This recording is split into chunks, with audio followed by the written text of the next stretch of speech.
Bonjour mesdames, bonjour messieurs. Ma solution gestion avec ma solution paye RH vous présente aujourd'hui son webinaire mensuel.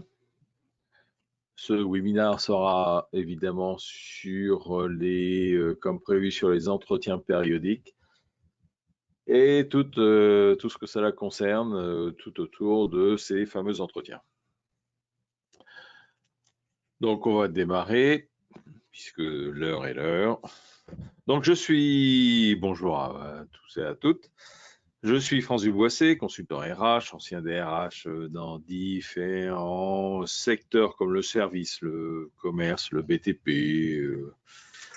et aujourd'hui responsable de la hotline sociale sur ma solution RH Pay pour des entreprises qui sont à la recherche de soutien, d'accompagnement de leurs décisions concernant la gestion de leurs ressources humaines.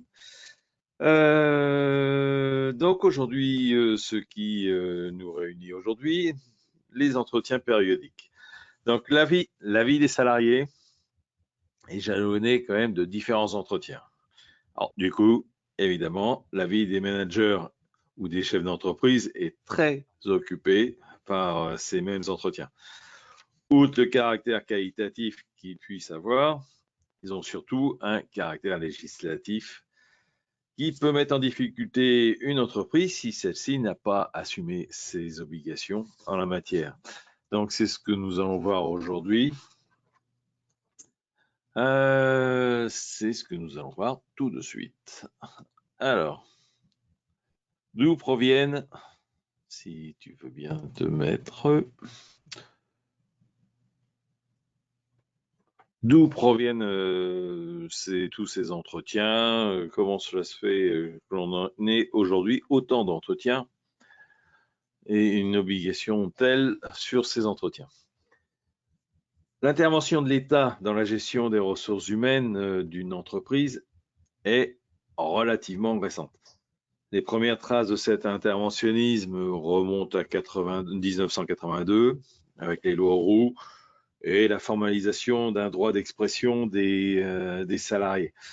À partir de ce point, l'interventionnisme a été de plus en plus net au point de légiférer sur la gestion prévisionnelle des emplois et des carrières, ce qu'on appelle la GPEC. Le législateur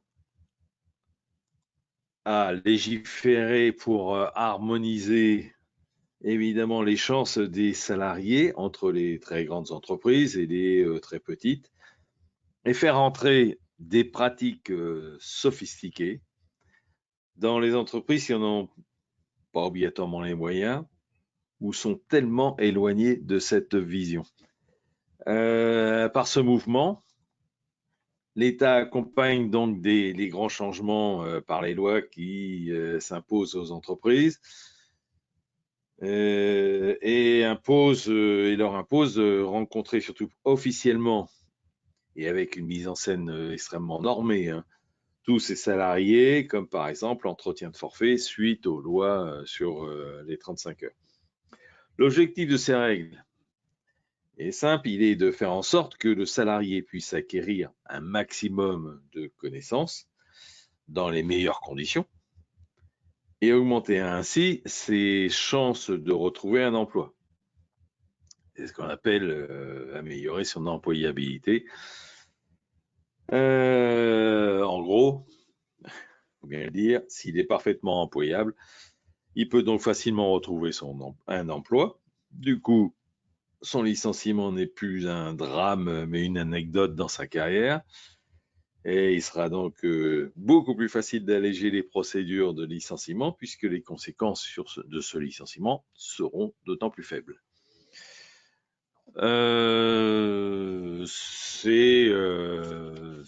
C'est là où on peut se demander si l'État est réellement dans son rôle. Mais on va dire que oui. On va partir de ce postulat. Donc, quels sont tous ces entretiens? On va essayer de les distinguer. Il y a tous les entretiens, on peut les casser en quatre grandes catégories. ceux liés à la carrière du salarié, ce sont les entretiens annuels, professionnels et de bilan. Il y a tous ceux qui sont liés au rythme de travail. Bon, ils sont extrêmement spécifiques, c'est-à-dire c'est l'entretien pour les gens, les salariés au forfait ou ceux en télétravail, ce qui là devient de moins en moins spécifique. En 3, les entretiens liés au retour du salarié suite à des absences de longue durée, comme la longue maladie, la maternité, le congé parental ou le congé sabbatique. Enfin, il y a tous les entretiens liés aux circonstances, c'est-à-dire ceux qui font écho à un événement tout à fait particulier comme l'embauche, la sanction ou le départ de l'entreprise. Donc nous allons rapidement nous pencher sur chacun d'eux. L'entretien annuel. Alors, qu'est-ce que l'entretien annuel? L'entretien annuel n'a pas de fondement légal. Alors, il est clair qu'il fait partie des habitudes dans la très grande majorité des sociétés qui ont tendance à le confondre avec l'entretien professionnel. Cet entretien permet de faire le point sur les résultats du salarié au cours de l'année, d'en faire un bilan et de les comparer aux objectifs qui ont été donnés l'année précédente, en étudiant ainsi les performances du salarié. Cela donc permet de faire un tour d'horizon des réussites, des échecs, des éléments améliorés. Face à cela, il y a une stratégie d'amélioration qui est mise en place par le biais d'un accompagnement ou de formation, voire reclassement défini en commun. Enfin, on définit en commun les objectifs de l'année suivante. Ce type d'entretien peut être à 360 degrés, c'est-à-dire permettre aussi aux salariés de faire le point sur le management de son supérieur et de savoir si tout va bien dans les deux sens. Cet entretien donc a lieu une fois par an, en général en fin ou en début d'année. Il n'est pas obligatoire. C'est un véritable outil de management, ça on est d'accord, s'il est exploité correctement, mais il n'est pas obligatoire, il n'a aucun fondement légal. Par contre, l'entretien professionnel, bizarre comme déroulé, l'entretien professionnel, lui, fait partie des entretiens imposés par la loi. Alors lui, il relève du cadre du développement humain, il est donc fait pour rechercher le meilleur développement du salarié au sein de l'entreprise. Pour cela, il permet d'étudier les compétences du salarié à ne pas confondre, évidemment, avec les performances qui était l'objet du précédent entretien que l'on vient de voir. Puisque nous sommes dans le domaine de la compétence, cet entretien met en évidence les besoins de formation du salarié, c'est-à-dire son développement humain. Chacun a besoin d'acquérir des compétences pour obtenir de bonnes performances. Donc, on fait un bilan des formations faites par rapport à celles prévues 2 ans auparavant. Voilà l'objet de cet entretien. Puisque nous sommes aussi dans le développement humain, cet entretien est le moment où l'entreprise cherche à connaître les attentes du salarié en matière de carrière. Comment se projette-t-il à court, moyen et long terme, quitte à ce qu'il envisage un développement de sa carrière à l'extérieur de l'entreprise. C'est dans des entretiens qui se passent très bien, c'est une éventualité qu'il faut aborder puisqu'elle est importante dans la gestion de son personnel et du remplacement du personnel si s'il y a des velléités à partir à la concurrence ou dans un autre métier ou changer complètement de vie. Donc ça, c'est extrêmement important pour l'entreprise. Il se déroule donc, cet entretien se déroule tous les 2 ans.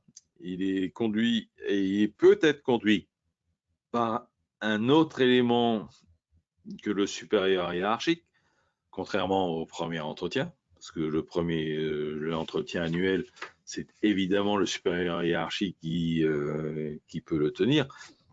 Ce second, puisqu'on est sur du développement humain, il peut être très bien pratiqué par une autre personne. Alors, généralement, c'est les services du personnel qui s'en chargent, puisqu'on ne parle pas de performance.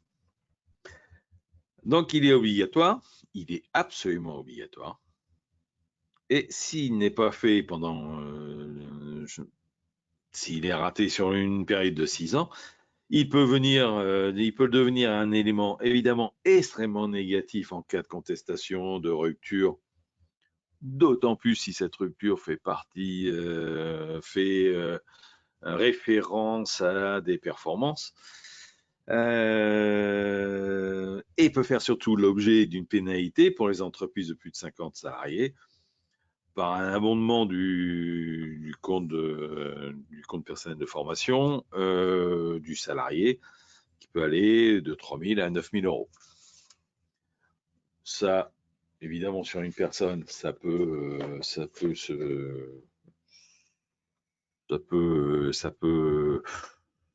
être pris en charge par une entreprise quand ça concerne l'ensemble du personnel, ça commence à faire un petit peu de monnaie. Alors, que dire alors du dernier entretien, celui qui on appelle l'entretien état des lieux, qui on pourrait se dire mais il ne fait que répéter les précédents entretiens, alors pourquoi en faire? Là aussi, la base elle est légale. Tous les 6 ans, un salarié doit avoir son entretien de bilan ou l'entretien sexennal, appelez ça comme vous voulez. Cet entretien est l'occasion de faire un état des lieux de la carrière du salarié dans l'entreprise, tant au niveau de ses promotions, de ses augmentations et de sa formation. L'essentiel de ceci est de faire le bilan des réalisations des trois entretiens professionnels précédents. Donc, c'est tous les 6 ans, tous les 2 ans, j'en fais un, et au sixième année, je suis obligé de faire le bilan des deux autres.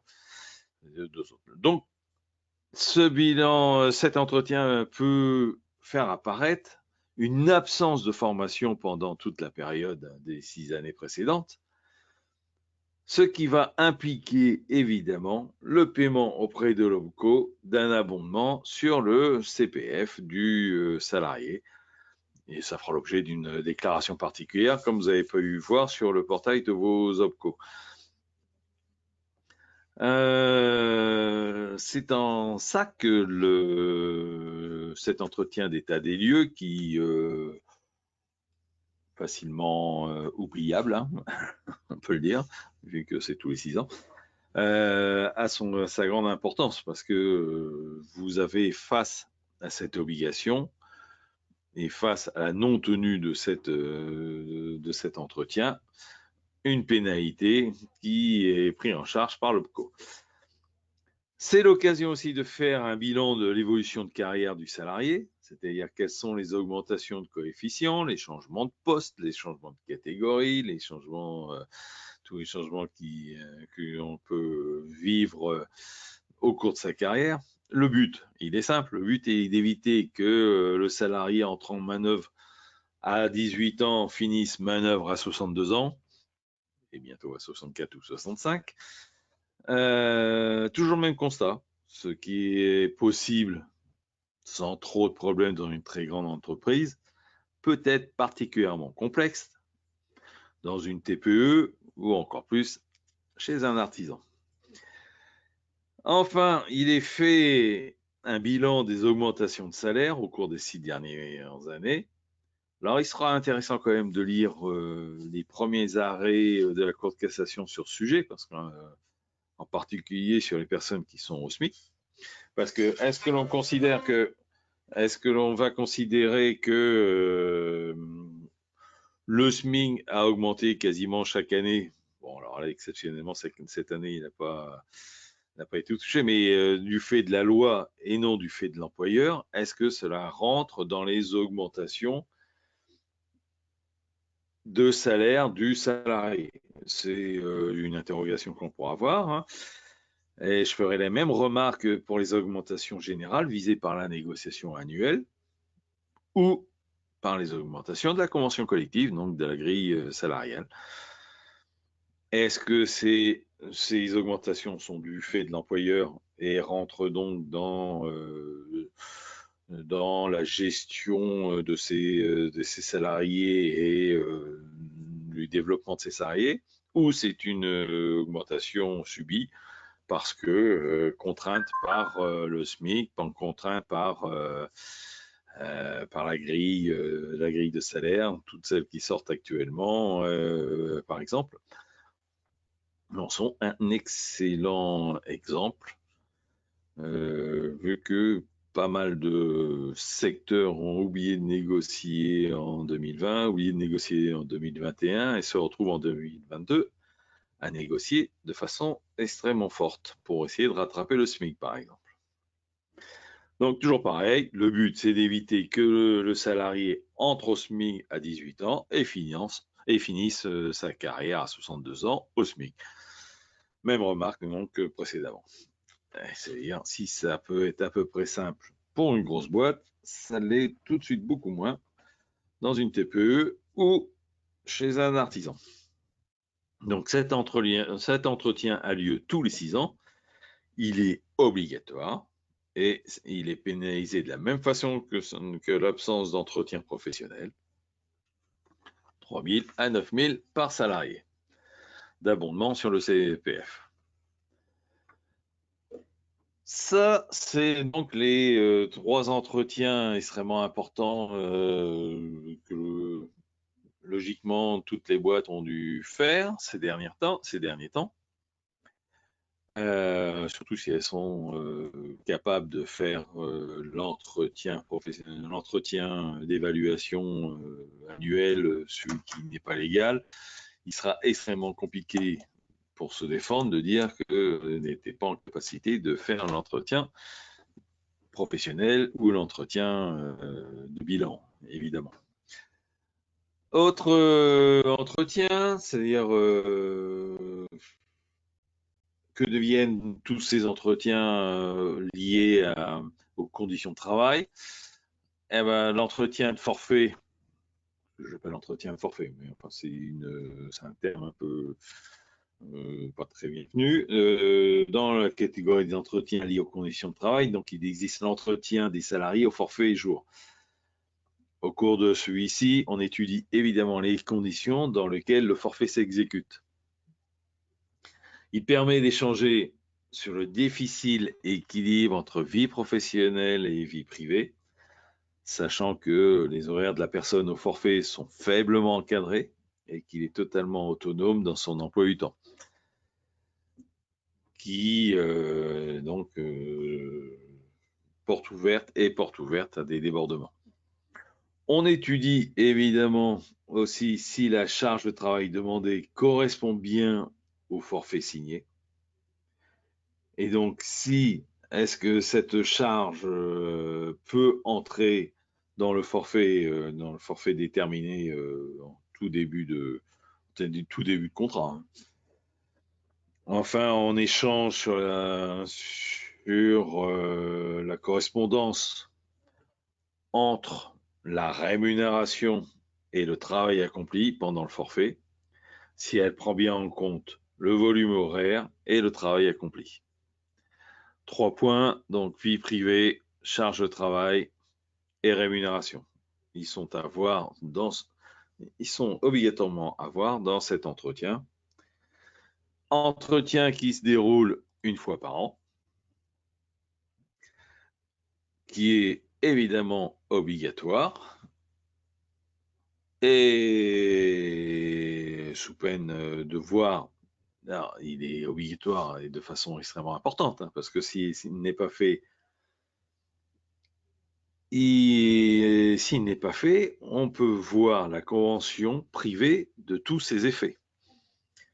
Et donc l'employeur serait redevable de toutes les heures supplémentaires exécutées au-delà des 35 heures, dans le cadre du forfait. On voit arriver les arrêts, ça pleut fortement actuellement, puisqu'il repose sur le fait que l'Europe a dit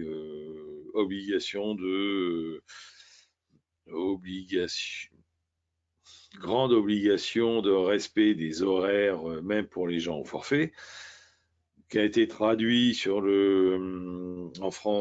droit français par obligation de respecter les maxima et surtout tenue de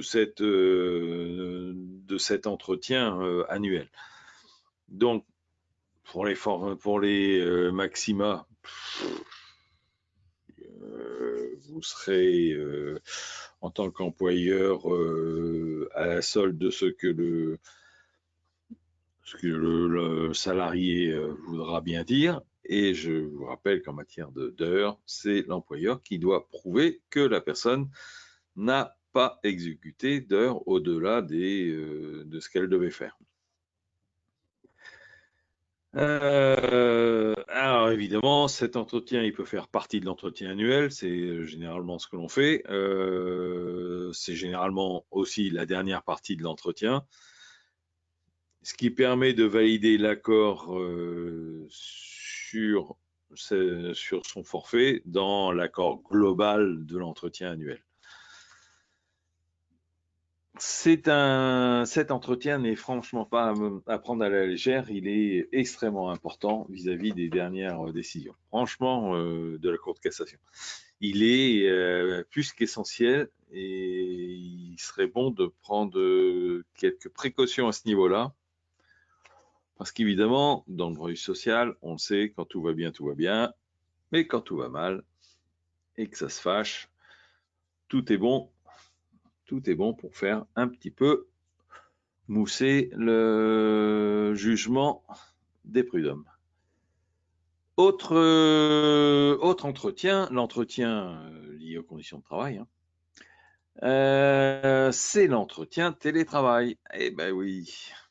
Et comme il y a eu un immense développement du télétravail depuis Madame Covid, et bien maintenant il va falloir faire attention, puisque comme pour le précédent entretien, le salarié en télétravail de façon régulière et habituelle, pas celui qui se met en télétravail le jour où il a une livraison,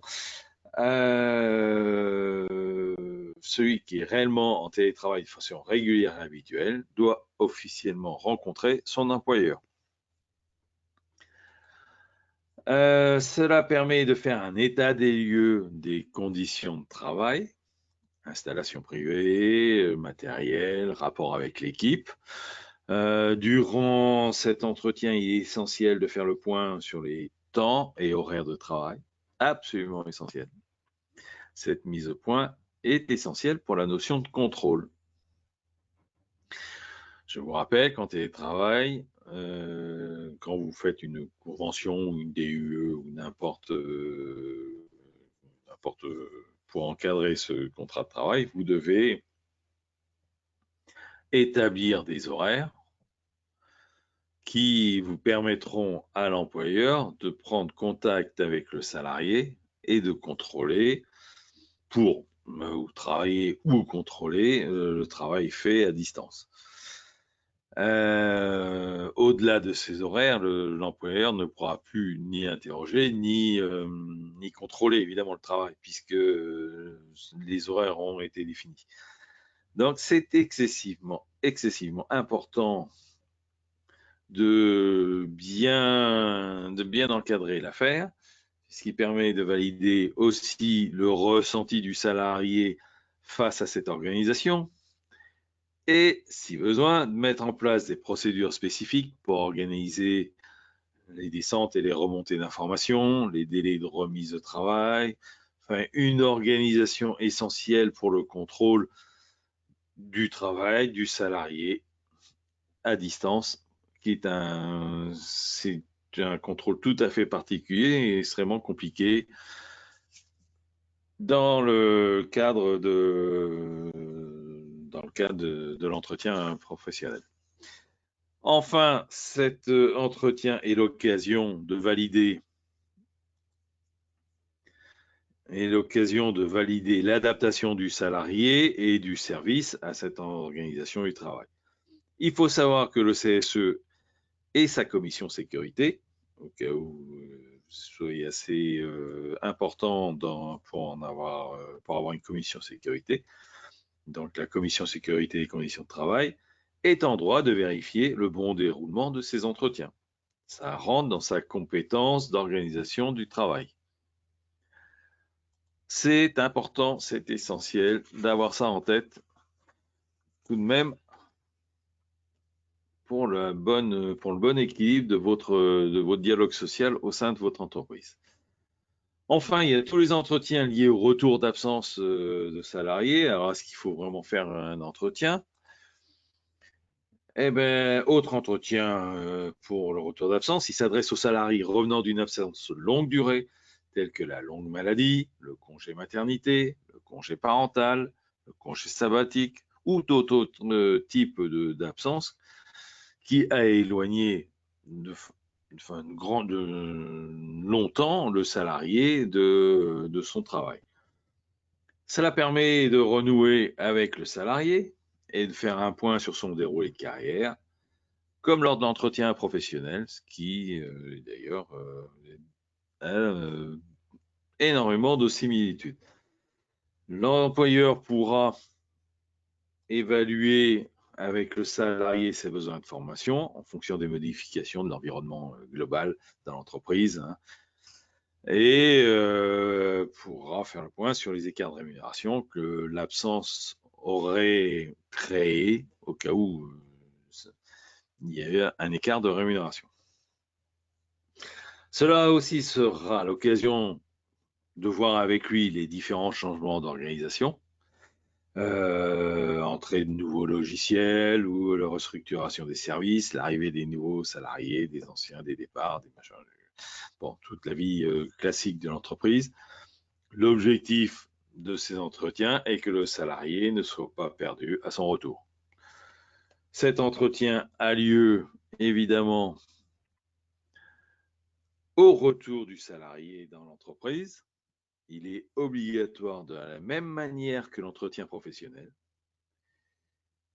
Et la Cour de cassation a déjà relevé que l'absence d'entretien ait condamné fortement l'entreprise sur ce fait. Toujours pareil, ne pas se mettre en état de faiblesse parce qu'on n'a pas fait un entretien. Entretien qui peut être fait par toute personne et qui ne prend pas obligatoirement beaucoup de temps, sachant qu'il y a quand même beaucoup moins d'absences que d'entretien annuel à faire. L'un des derniers points, c'est l'entretien de fin de mandat. Eh ben oui, il n'y aurait pas de raison que ça n'ait pas la même résonance que l'entretien d'absence longue durée. L'entretien de fin de mandat concerne tous les représentants du personnel, les membres du CSE, ou des syndicats pour les membres, les délégués syndicaux, et autres mandats au terme de ceux-ci. Tout comme pour le précédent, il permet de faire le point sur le déroulé de carrière du salarié, carrière qui peut être et sera sûrement impacté par le mandat. On étudiera la manière de compenser ces écarts constatés. On fera évidemment un état sur, on fera un état sur le besoin de formation pour que le salarié se réintègre sans problème dans l'entreprise.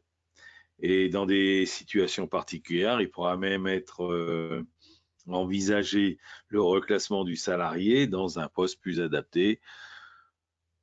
Plus adapté, adapté de la manière dont vous voulez. Comme son nom l'indique, il se déroule à la fin du mandat. Il est obligatoire et il a exactement le même traitement que l'entretien professionnel. Et donc, a les mêmes conséquences si celui-ci n'est pas tenu. C'est-à-dire le renforcement, l'abondement du CPF, du salarié, comme on a vu. Enfin, il y a les entretiens plus de circonstances. Alors, ce que j'appelle tous les entretiens liés aux événements qui rythment la carrière du salarié. En premier lieu, bon, il y a l'entretien d'embauche, et cela paraît obligatoire hein, avec le bémol de l'intérim. À cet entretien s'associe une série d'obligations et d'interdictions pour l'employeur, hein, le domaine des questions et autres, ça je pense que vous maîtrisez.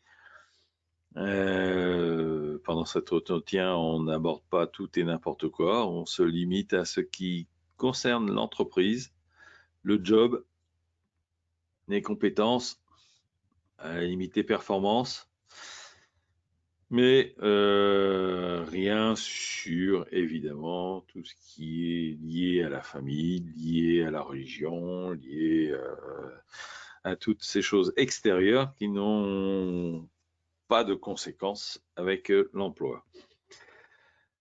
Pour certaines entreprises, il existe un entretien d'intégration, voire un parcours d'intégration qui permet de faire découvrir l'entreprise aux salariés. Il n'y a là strictement aucun formalisme et qui devrait se faire naturellement, au moins de la part du manager. Les entretiens de sanctions, comme on a déjà pu les voir précédemment, dans d'autres webinaires, obligatoire à partir de la mise à pied, à partir du moment où vous envisagez une mise à pied disciplinaire. Un entretien extrêmement encadré dans son formalisme, ça on a bien eu le voir précédemment. Dans certaines sociétés, on pratique aussi l'entretien de départ ou de sortie, en particulier pour les démissionnaires, afin de connaître un peu mieux les raisons du départ et agir en conséquence. Le salarié sortant étant un ambassadeur de l'entreprise et non un destructeur de votre image employeur à l'extérieur, cet entretien peut avoir son importance pour faire retomber les tensions, si elles existent, pour permettre à chacun de se séparer de façon normale, sachant que dans le monde du travail, on le sait, le monde est tout petit et on peut se retrouver par le biais de X ou Y événements à nouveau face à face ou côte à côte dans une entreprise, suite à un rachat, suite à des recrutements, des changements de poste, des changements d'entreprise. C'est important de se séparer de façon sereine. De même, enfin, on peut pratiquer un entretien de fin de carrière pour faire le point sur le ressenti du salarié, s'assurer toujours pareil d'une sortie sans animosité. Rien là-dessus n'est obligatoire, mais ça peut être particulièrement instructif, sachez-le. C'est très intéressant d'entendre la personne qui s'en va. Enfin bon, il y a un moment où il faut s'interroger sur l'utilisation des entretiens. Qu'est-ce qu'on va en faire de tous ces entretiens? Alors, on peut le constater, hein, les 3 principaux entretiens multipliés par le nombre de collaborateurs sous chaque hiérarchique.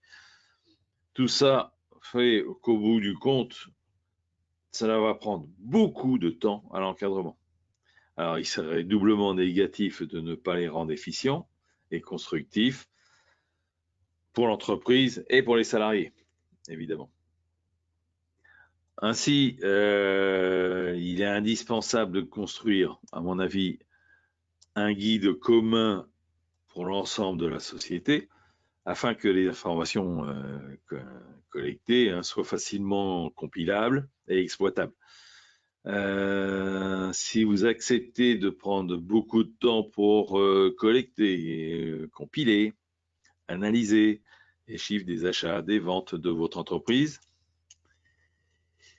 il est plus que nécessaire, à mon avis, de penser à prendre un peu de temps pour lire, comprendre, traduire dans les faits tous les interviews faits de vos salariés. Je pense que c'est plus que nécessaire. Dans ces entretiens, des engagements sont pris par les collaborateurs, avec les collaborateurs et avec les collaborateurs, évidemment. Il faudra donc bien répertorier tous ces engagements, contrôler le bon avancement des engagements tout au long de l'année et faire en sorte que le quotidien ne vienne pas submerger ce flot de bonne volonté dont chacun fait preuve pendant ces entretiens.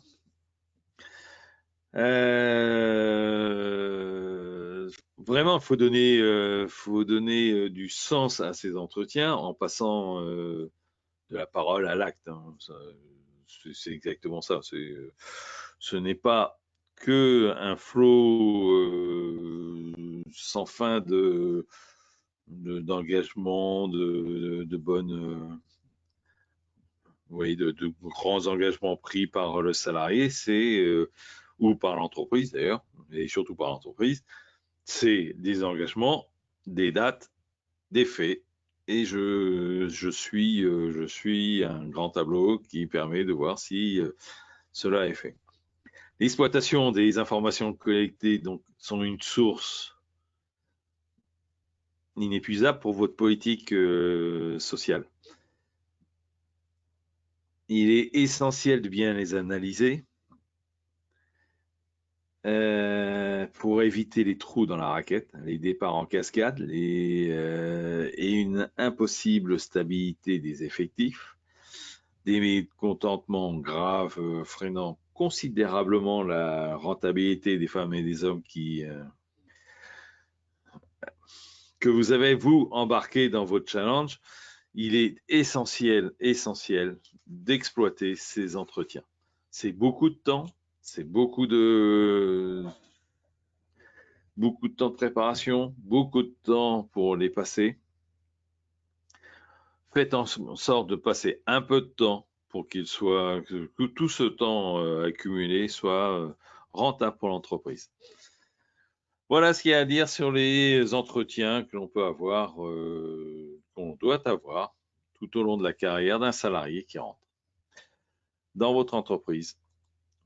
Voilà ce que l'on peut dire succinctement sur ces entretiens. Bien sûr, il faudra garder un peu de temps pour travailler. C'est essentiel. Donc, merci pour votre attention. J'espère que ce rapide tour d'horizon éveillera des interrogations de votre part. Hein. Notre service sera présent pour y répondre ou vous aider dans la gestion quotidienne de vos salariés si vous le désirez.